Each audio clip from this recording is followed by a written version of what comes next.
Je fais une petite aparté pour ceux qui me posent des questions sur cette histoire de lunettes. En fait, c'est le miracle de la chirurgie. C'est vrai, je n'ai plus besoin de lunettes. Voilà. Maintenant, on peut parler du bodhisattva, simple désignation.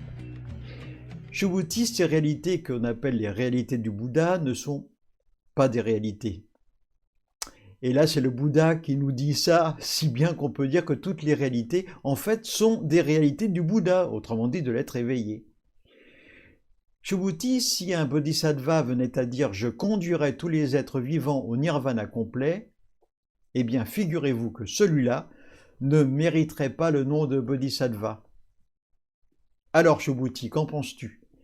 Existe-t-il une entité appelée bodhisattva? Et Subhuti répond « non, bienheureux, en aucun cas ». Subhuti, nous dit le Bouddha, le terme de bodhisattva, eh bien, c'est une simple désignation. Toutefois, le bodhisattva qui déclare que tous les phénomènes sont dépourvus de soi, que toutes choses sont vraiment dépourvues d'existence réelle, eh bien, le Tathagata, c'est-à-dire lui-même, dit qu'il est un bodhisattva. C'est peut-être vous, en fait, si ça se trouve. Ce passage du Sutra du Diamant touche des concepts fondamentaux du bouddhisme, notamment le concept de vacuité, cette nature illusoire des désignations, et qui est également la véritable nature de l'engagement du bodhisattva.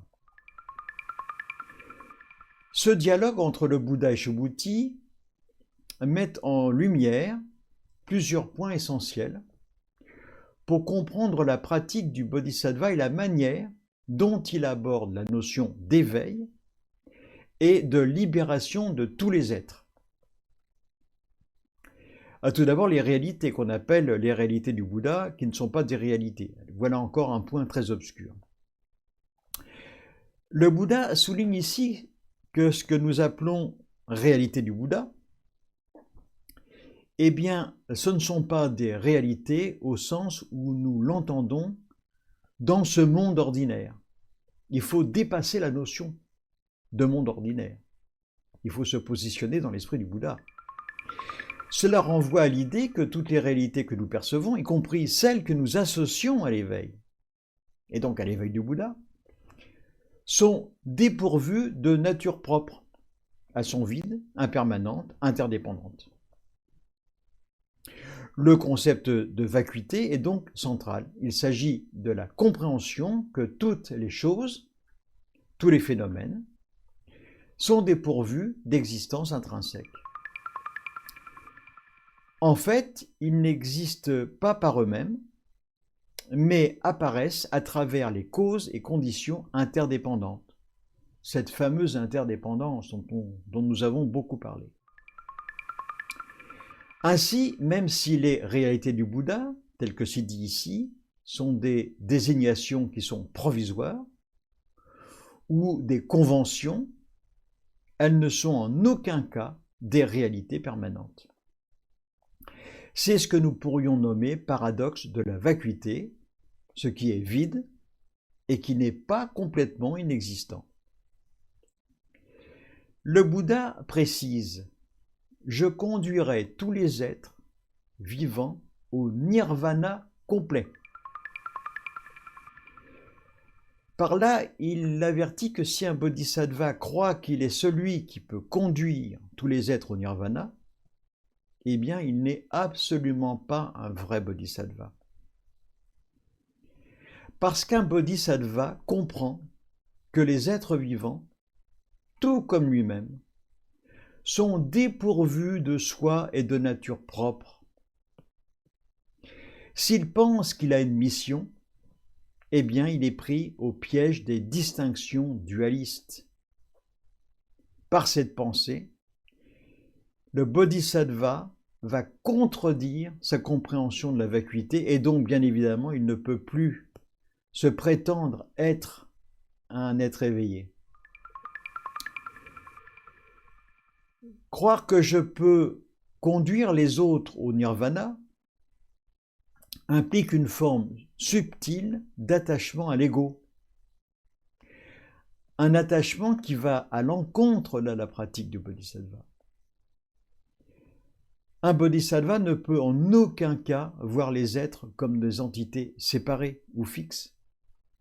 Il perçoit la nature interdépendante et la vacuité de tous les phénomènes. Alors, existe-t-il une entité appelée bodhisattva? Nous dit Bouddha, ou nous demande le Bouddha. Et bien sûr, Subhuti, qui a compris l'enseignement, répond bien non. Il n'y a pas d'entité que l'on peut appeler bodhisattva. Et le Bouddha, lui, va appuyer cette réponse en expliquant que le terme bodhisattva est une simple désignation.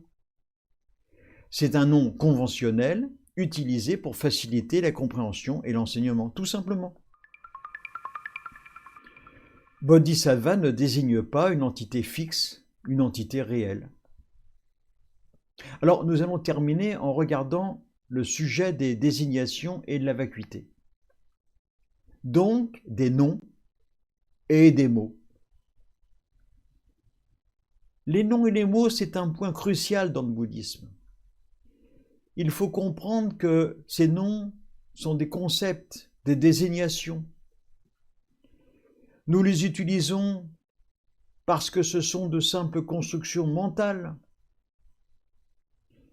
Ce sont des conditions et des conventions linguistiques.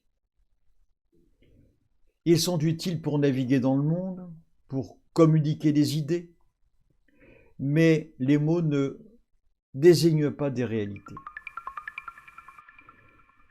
Le bodhisattva, tout comme les êtres vivants qu'il s'engage à aider, est absolument vide d'existence propre.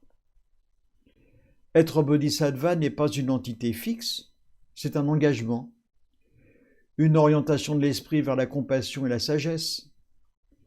Un bodhisattva est un être qui a compris la vacuité de tous les phénomènes. Il œuvre pour le bien de tous, sans s'attacher à l'idée d'un moi qui aide ou d'un autre qui est aidé. En conclusion, le Bouddha précise qu'un bodhisattva véritable est celui qui a compris la vacuité de tous les phénomènes. Il a assimilé que tous les objets, toutes les pensées, les sentiments, tous les êtres sont dépourvus de nature propre ou d'existence réelle et indépendante. La prochaine fois, je vous parlerai de la vacuité clé de la pratique de bodhisattva. Et n'oubliez pas que certains de ces enseignements se retrouvent sur le site calameo.com. Dans la rubrique auteur, vous tapez Félix Hellens. Voilà. Nous terminons avec Albert Schweitzer qui disait que l'amour est la seule chose qui double à chaque fois qu'on le partage. Et moi, je vous dis à bientôt avec cette fameuse vacuité clé de la pratique du bodhisattva. À la prochaine.